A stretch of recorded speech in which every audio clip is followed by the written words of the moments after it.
welcome back to another This or That mini training. I'm your host, Sarah Lynn, Enneagram and Visibility Coach, and we are looking at the type 4 and the type 7 today, which at first glance could not be more opposite on the Enneagram, but when you dig in a little deeper, you can see where the confusion might happen. Both 4s and 7s are very idealistic, dreamers, creative.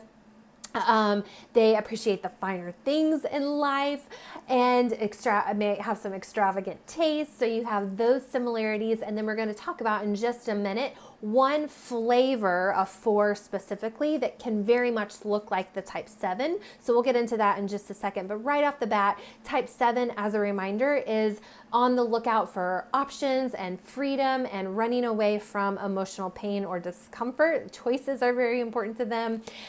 Freedom is important. A type 4 is on the lookout. They're being driven by the need for authenticity, to be unique, to be one of a kind, running away from the mundane, the ordinary. The type 4 is in the heart center of intelligence, along with their 2s and their 3s, where their heart knows before their heads or their guts. Type 7s are in the head center, where thinking kind of comes first before feeling or that gut reaction.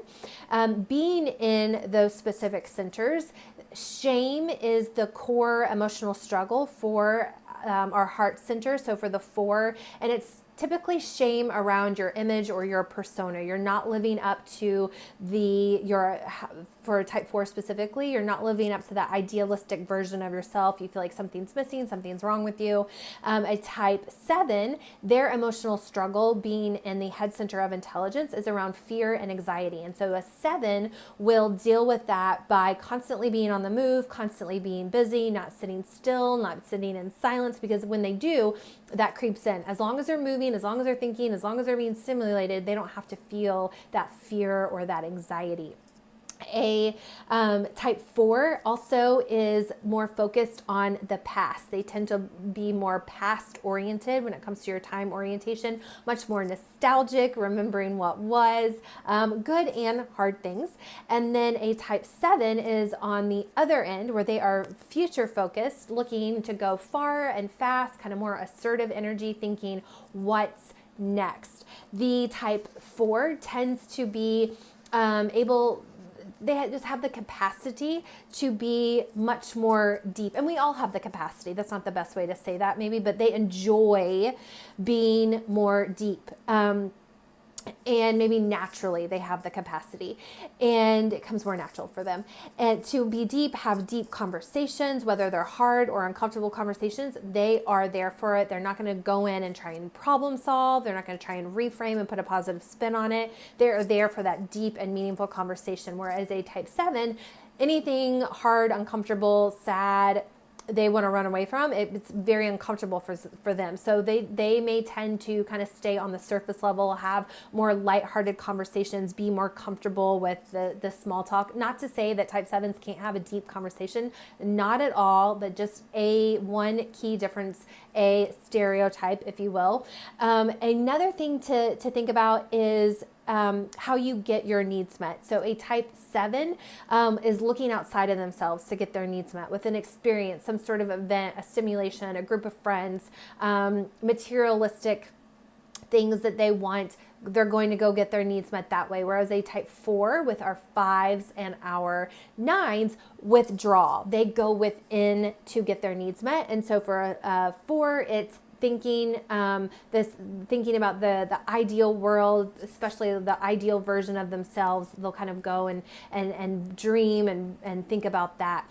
The other thing that they have in common, but is a clear difference, is this fear of missing out, the FOMO. Both struggle with that, but for a 4, it's thinking something is inherently wrong with them, and they're missing something, they're defective, and everybody else around them has it. They're the ones missing it, and that's why they tend to struggle with their emotional passion. Their vice is known as envy, and it's envy that it's like, gosh, yeah, I'm missing something is wrong with me, everybody else has it and I don't.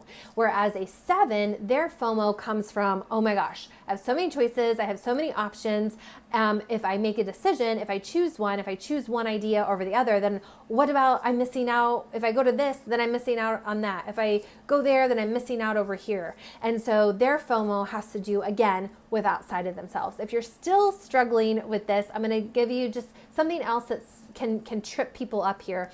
There is something called subtypes, where we will get into at a different type, but those subtypes are below your dominant type, and there's 3 different subtypes that will flavor how your dominant type is expressed. And there is a subtype 4 that is known as the self-preservation, and also get nicknamed tenacity or sunny. Sometimes they might mistype as a 3 because they're very hard workers, will work a lot for their goals and their dreams.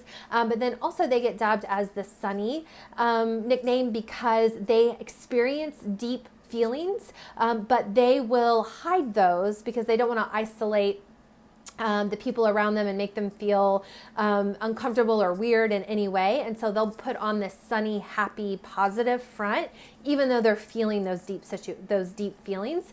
Whereas a 7, not that they're not capable of that is the work for the 7, but they will run away from those feelings. They are capable of having them, but the hint of them when we're in that average level of health, they're going to run away from, they're going to ignore, so they're going to be very out of touch with what their feelings are. So a 4, that self-preservation subtype 4, it will be in touch with those deep feelings. They're just going to have that sunny front. So that's sometimes where the confusion can come from. We'll get much more into all of this inside Know Your Number sessions that I hold one-on-one with individuals. We have some pre-fun work. We get into it together one-on-one, and then there is some post follow-up to continue to help support you and guide you on your typing journey, and then also on your journey for how to actually use this. How do you apply what you're learning about your dominant Enneagram type, about all the different things about your type? We'll do that inside Know Your Number. We'll get that process started. If that's something you would like to learn more about, the details are over at saralynco.com.